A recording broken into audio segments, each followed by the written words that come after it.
I tied a professional drifter in a competition and won money. Let me explain.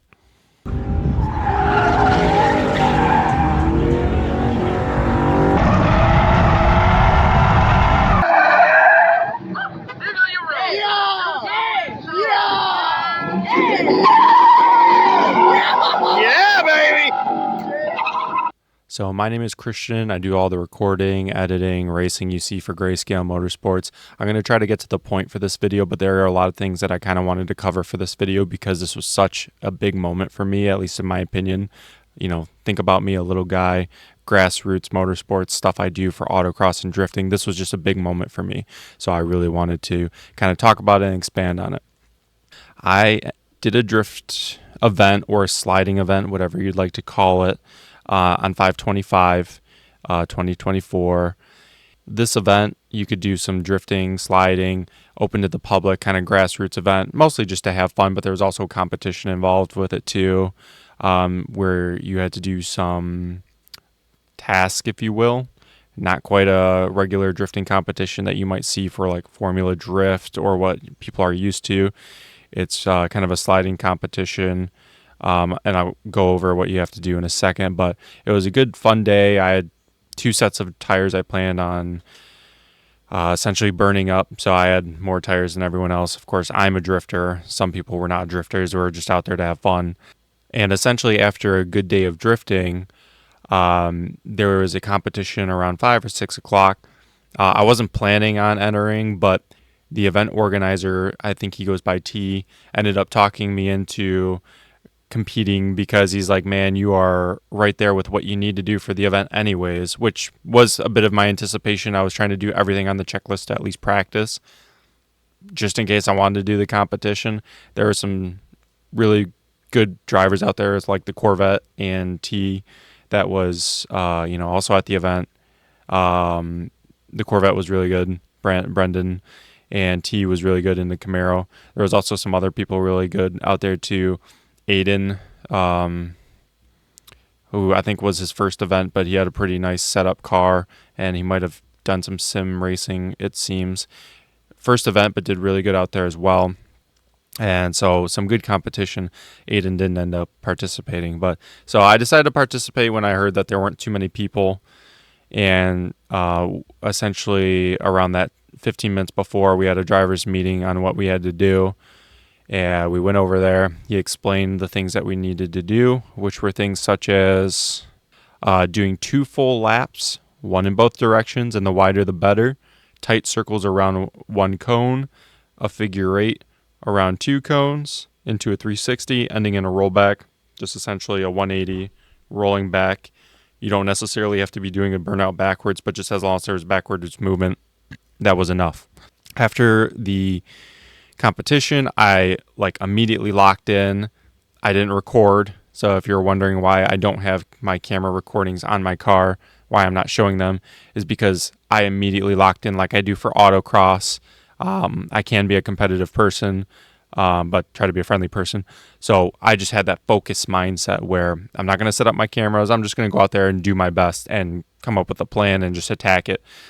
Pretty much what I did. I was focused. I walked around by myself and was thinking about it. I think the Corvette was either first or second and ran an awesome run. I think there was only like 4 or 5 of us that ended up competing again. Once it was my turn, I pretty much went out there, try to think of and try to remember even before the event everything I needed to do, and I ended up going out there and doing awesome. It seemed like, at least to me. I'm going to show the video in a second here. Sounds good. 3, 2, 1.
As you can see, doing that run, I pretty much ended up doing everything about as I needed to do. I was very happy with that run. Through things throughout the day I was not very happy with. I was doing some spinning out and stuff. I just wasn't feeling very comfortable. But once I locked in and I had some practice on those tires a little bit beforehand, that's why I brought that's why I bring spares.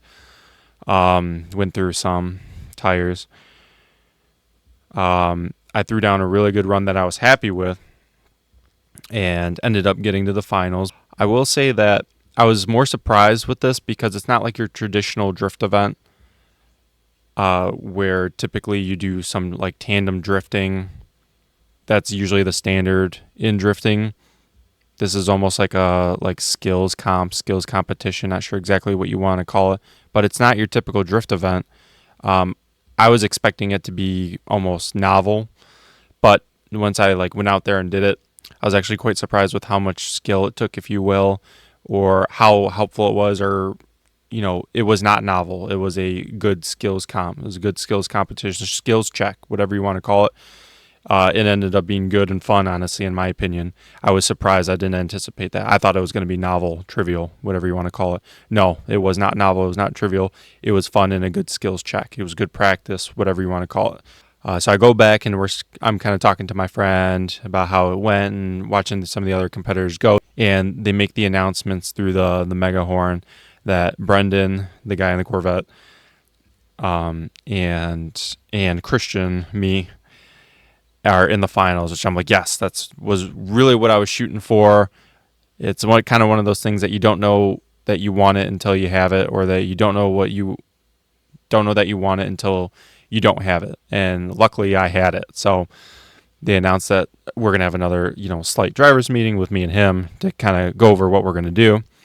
The initial plan was to do a cat and mouse for a minute and a half of he goes, I chase him, I go, he chases me, 2 rounds to win the event and to win the grand prize money. So that in mind, going to the driver's meeting, Brendan, the guy in the Corvette, he's been drifting for 30 years.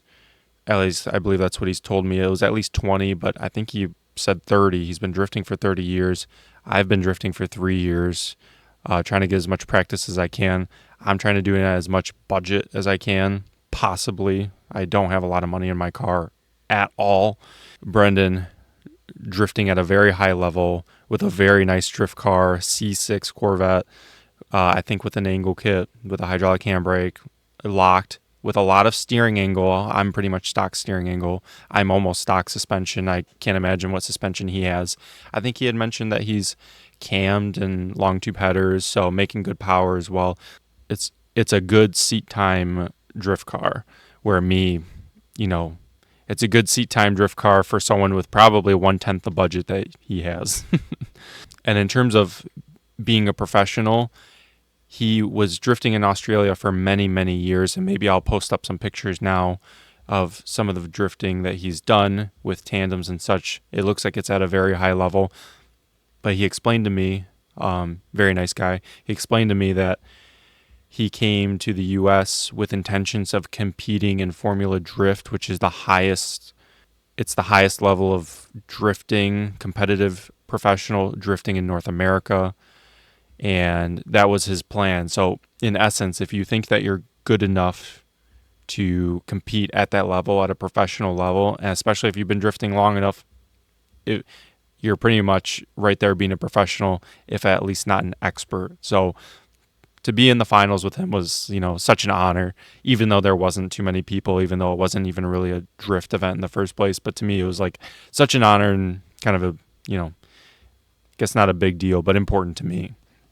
So that being said, I think when we got up there, it was his idea just to mention that, hey, how about maybe we just split the prize money pool and let's just go out there and put on a good show for the crowd. Because I think, as he's mentioned, he's just here to have fun. After he's thought about it and thought about being in the U.S., that's what it sounds like, is that he just wants to have fun and have fun drifting. So shout out to Brendan, looking out for the little guys like me. He may not think that he is, but I feel like he is, that he could have gone out there, thrown an awesome run, and just throw down an awesome run, won the prize money, and just went home and called it good. But he was willing to split it with me, with a little guy, just to go out there and have a good show. So not quite necessarily tying, but to me, it almost feels like that was where we almost had to call it a tie or draw, agree on a tie or draw. So, not quite, but man, it still feels really special to me. So we just decided that I'm going to lead and he's going to chase. He's been so experienced with drifting that he's not too worried about hitting me or anything like that. I wasn't too concerned either, as long as I, focus on what I'm doing and, be smooth. He knows what he's doing, so I wasn't too concerned. We ended up throwing down what I thought was like a pretty awesome show. He was pretty close to me. It felt like he was right on my door, but he was pretty close to me. I felt like I was doing a pretty decent job throwing a lead run as much as you could for having the pressure of a probably 500 horsepower Corvette breathing down your neck with a damn near professional drifter, and to try to be smooth and focus on your own drifting, as well as like coming up with a line on the fly and stuff like that.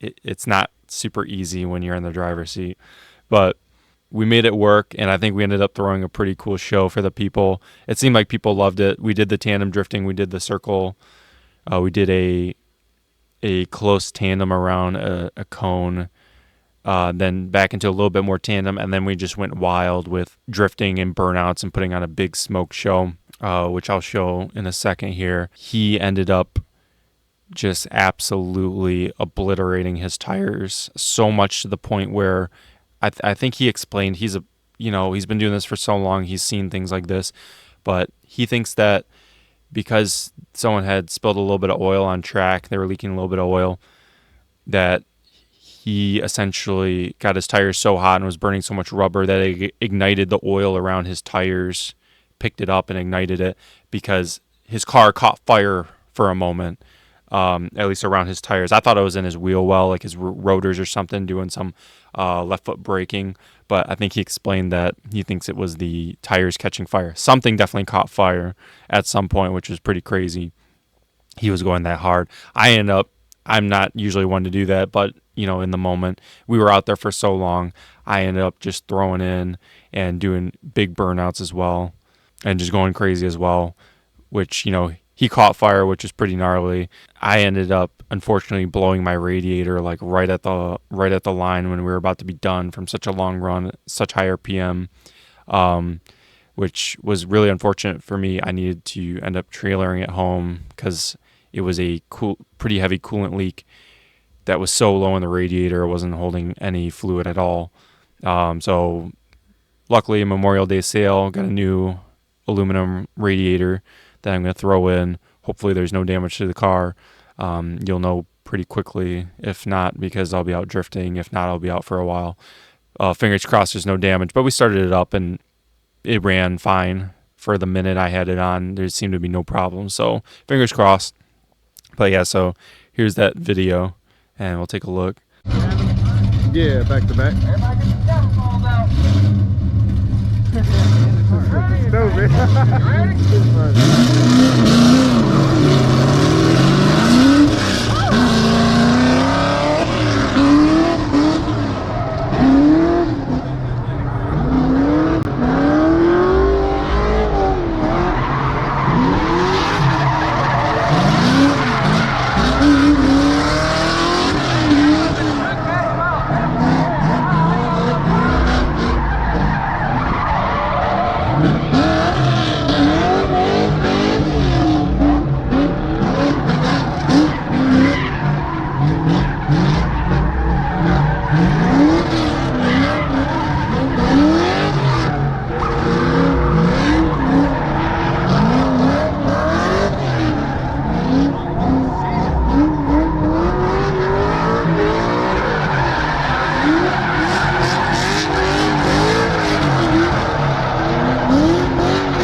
What I didn't think was going to be very eventful ended up being very eventful for me. Being able to win money in the competition, it was just, and what I essentially is almost tying, agreeing to a draw, is just with a near professional drifter is just so cool to me.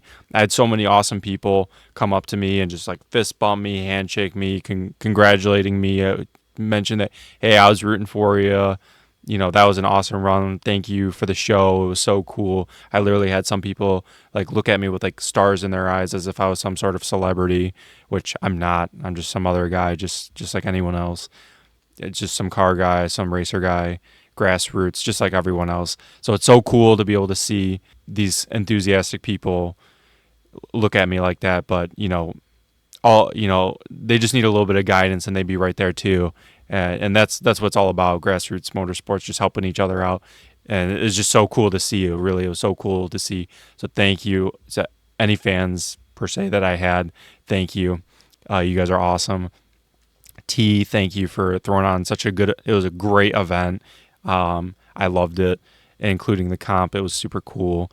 Brendan, the Corvette drifter, thank you. A big thank you to you, because without looking out for the little guys like me, maybe you just thought you were just having fun, but to a little guy like me, I really felt like you were looking out for me and helping out the grassroots motorsports like that, because it helps me out a lot and helps me be able to continue and just be happy in the motorsport. So thank you, Brendan. It means a lot to me as well. It was so cool. Thanks, man. And so, yeah, that's just great day, great moment for me. I had the autocross last year where I won all the events in Detroit region in my class for autocross. It was a big moment, but I didn't really have anything, a big moment in drifting. This, at least right now, is my biggest moment, is really special to me. So thanks for everyone for making it happen. Thanks for everyone for sticking around and believing in me and, all that support. It means so much to me, and, just helps me continue to push harder and go further. So thank you.